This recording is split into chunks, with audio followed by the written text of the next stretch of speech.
Morning, Rafael.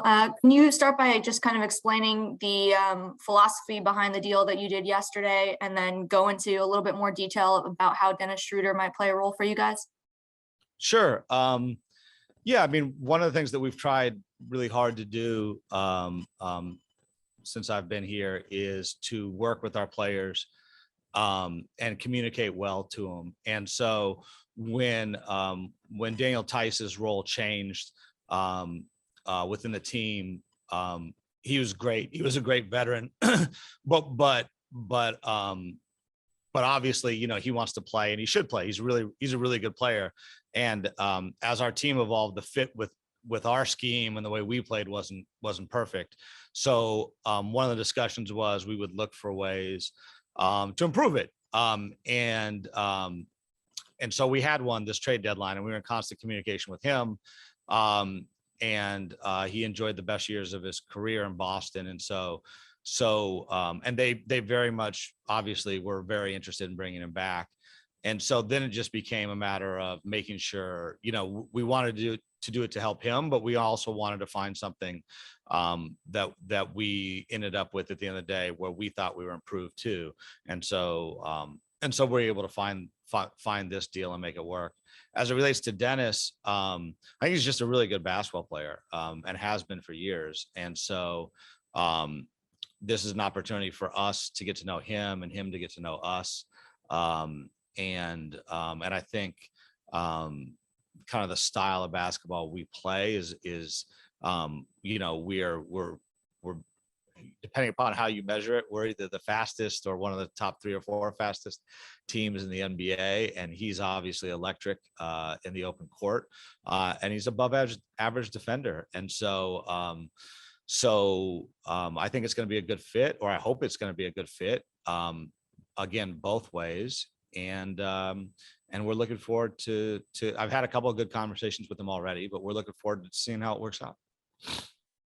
Mark Berman.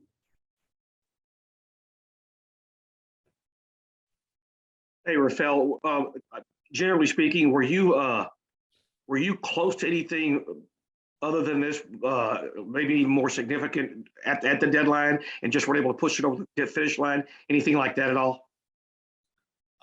We had a ton of conversations, but close doesn't count in these things. So I don't think it makes sense to speculate as to whether or not we were close. 𝗖𝗢𝗡𝗘𝗖𝗧. Hey, Rafael, you and Steven have publicly talked about how collaborative you are and how you both stay in communication with each other. And now with the trade deadline passing, wanted to ask, do you and Steven communicate about particular lineups or combinations you'd both like to see to get lineup data or film on? I couldn't hear the last thing you said. I'm sorry. I wanted to ask, do you and Steven communicate about particular? No, I heard everything until the very, I'm sorry. I heard everything until the very end. I heard you said, do we communicate about lineups? And then I didn't hear the rest. I'm sorry. Lineup data or film. That's you more about.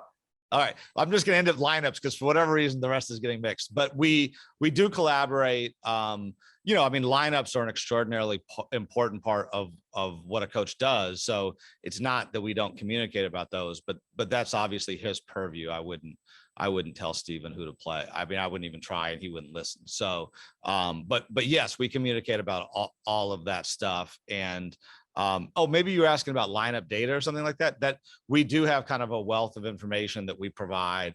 We can break down, and our front office team does. We can break it down in different ways. And Steven frequently asks. This is more Jake and Eli than me, but I do help. He frequently asks, "Hey, you know, what do the numbers say about this or that?" Or I'm thinking about this.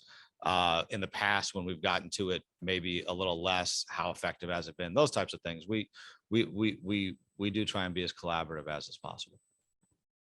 Adam Spalding. Hey, Rafael, with Eric and now Dennis on the team, do you feel like having them on the floor and giving them minutes, does that take away from the development of some of your younger guards? No.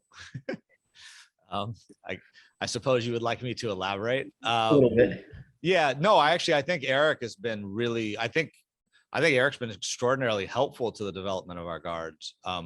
one thing is we don't play like two guards. We play a 5-out system, and so you need multiple perimeter players on the court, and multiple ball handlers on the court. And one of the things that is hard about playing 4 young guys or 5 young guys at the same time is like making reads as a young player in the NBA is really difficult. And so if you've got 10, 15 years of experience, it's not difficult. And so when a player does make a really good play, you want their teammates to be in a position to either allow that player to finish the play. In other words, you don't want somebody to make a great drive only to have a teammate cutting into them. Or if they make a great drive and the defense rotates, you want somebody to be in the right spot so that they can make the right read, the right kick out pass, those things. So so one of our thoughts coming into this year was that Eric Gordon could be very, very useful to our younger players in helping make sure that successes were successful. You want to build upon success. You don't want it to be like extraordinarily rare. And to date, I think that's really been the case. I do think I think we've seen real improvement and real growth in our young players. And B, I think Eric has been an important part of that. And for large stretches of the year, we also played DJ Augustine. And I think DJ was helpful in that respect too. And so my hope, we'll have to see how he's integrated, but my hope is that Dennis is helpful in the same way. But Dennis is also not by any means like an over the hill veteran. And so nor is Eric. Eric's playing maybe the best basketball of his career. So the other thing is that they're both, we think, helping these guys develop and players we're interested in. So from my perspective, yeah, there's a multitude of things we like. Ben DeBose.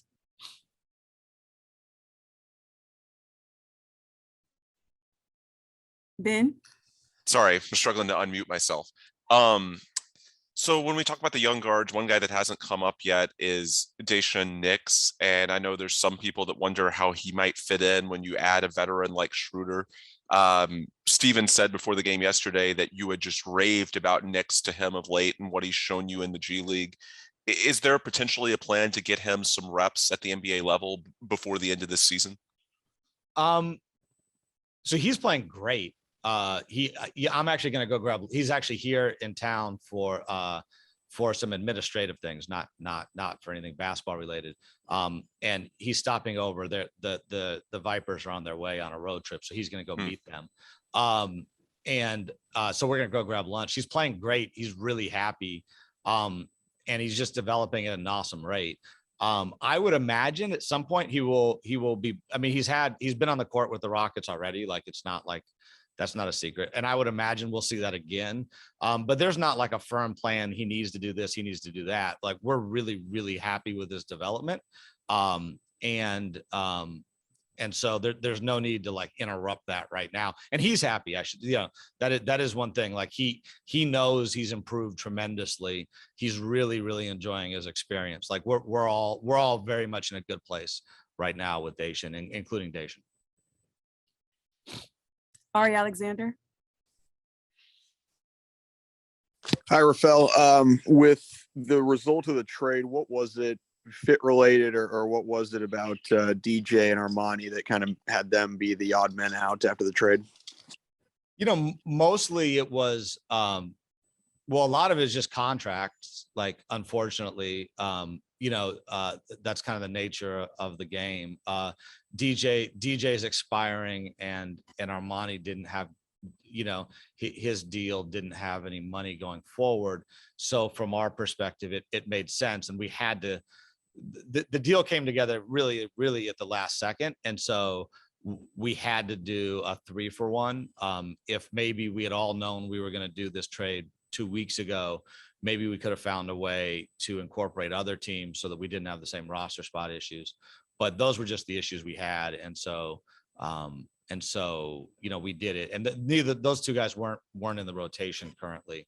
And that is something that, we obviously that matters too. So so a combination of contract and rotation, I would say.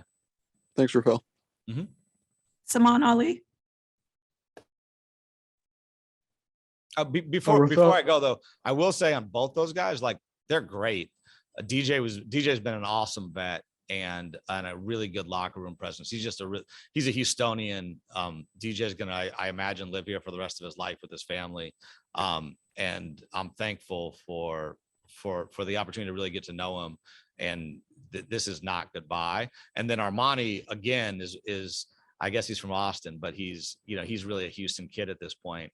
And he's a really interesting basketball player. And I think he's got a bright future and he's just a tremendous human being. So again, my answer should have said that it's a reflection of the contract and the playing time, but not a reflection of the personalities. We're definitely big fans of both those guys. Go ahead. Rafael, did you receive offers for some of your veterans like Eric Gordon and Christian Wood? At any point, did you ever seriously consider dealing either of them? I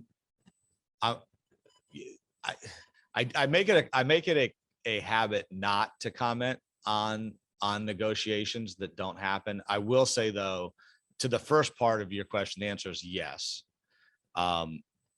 So I don't want to talk about individual negotiations, but maybe what I will say is yes, we received offers, but we don't feel, we obviously didn't receive an offer that we wanted to do more than we wanted to keep the guys, and I think they're important parts of this team, and I think both guys are, we have with this group of players. We do feel as though we've seen real growth.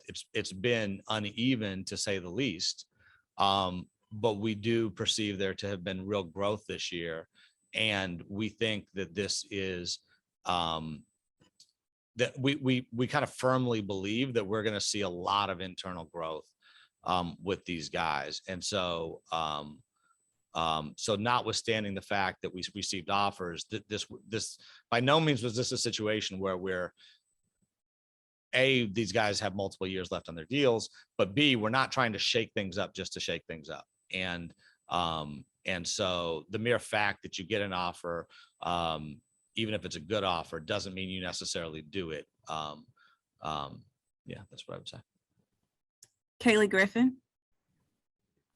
Hey, Rafael. I know you and Steven have answered questions about Schroeder, but Bruno Fernando also part of the deal. Is the expectation that he's going to be here as well? And if so, what does he bring to this roster? So another big guy, and obviously with Daniel going out, we do have we do have 𝗖𝗢𝗡𝗡𝗖𝗧 who's recovering from his wrist surgery, and hopefully he'll be back soon. But he does give us depth at that position, and a young, really athletic guy who hasn't. He was a high draft pick and he hasn't really had a full-fledged opportunity in the NBA. So this gives us a chance to get to know him, and him will get a chance to get to know us, and we'll learn more. Seems like a really, really nice guy. All the reports out of Boston where he's a great guy. And so we'll just see, I think is the real answer with him. I don't pretend to know as much about his game as Dennis, but that's largely because he hasn't had the opportunity. And so, so again, we pride ourselves in doing our homework and, and making sure we explore every avenue. So we do look forward to getting to know him. Dave Hardesty. Hey, Rafael, you touched on this from Salman's question about Eric Gordon. So, I know you don't have to go too in depth on it, but it was reported by Jonathan Fagan of the Houston Chronicle last night that the offers weren't good enough, but that they did include a late 2022 first round pick. Just from outsiders looking in on a rebuilding team, a young rebuilding team, it would just seem that the first round pick would fit the Rockets and Eric would go to a contender. But obviously you guys have more inside knowledge on that. Can you take us through that thought process? And did Eric want to stay here in Houston? Yeah, I mean, Eric wants to be here. Like that's I feel really comfortable talking about that. Yeah, I've known Eric for, it seems like forever now, right? We've been together for 6 years, I think. And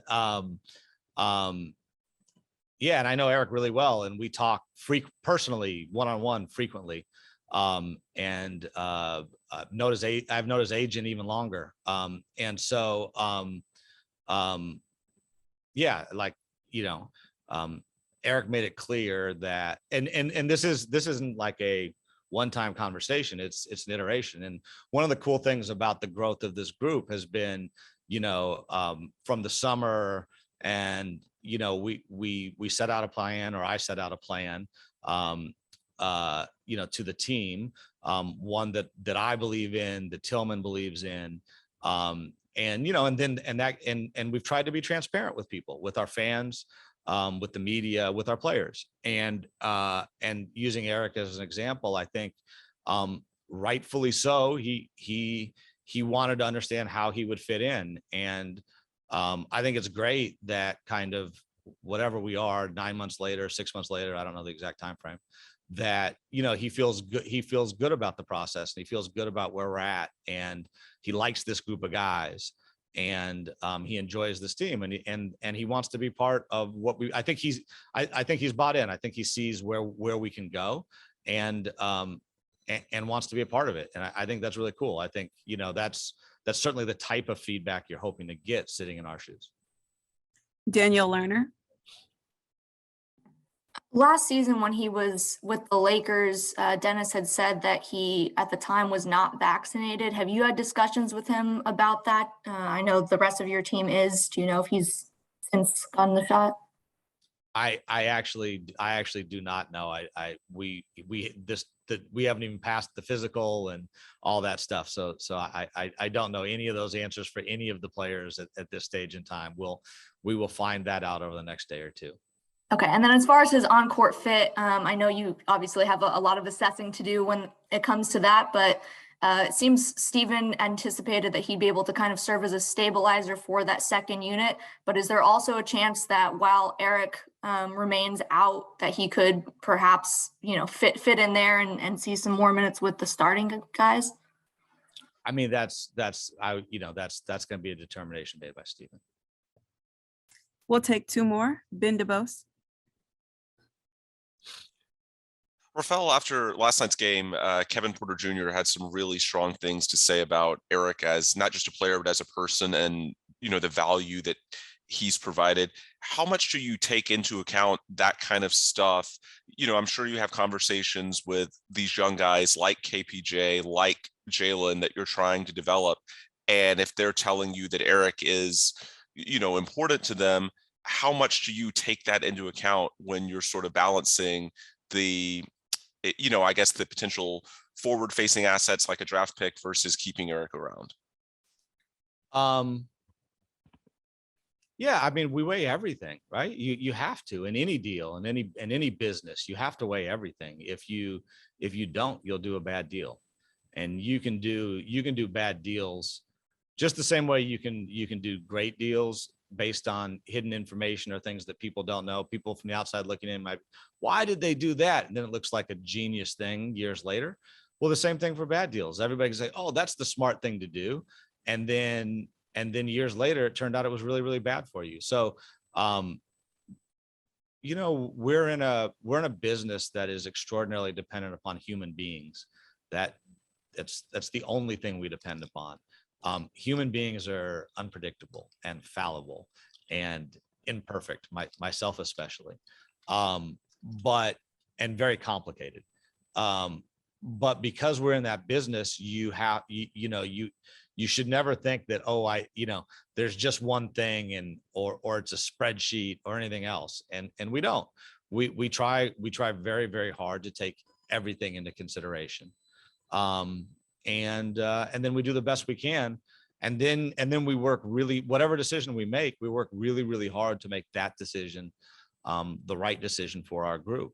And that's what we do. Last question, Jackson Gatlin. Hey, Rafael.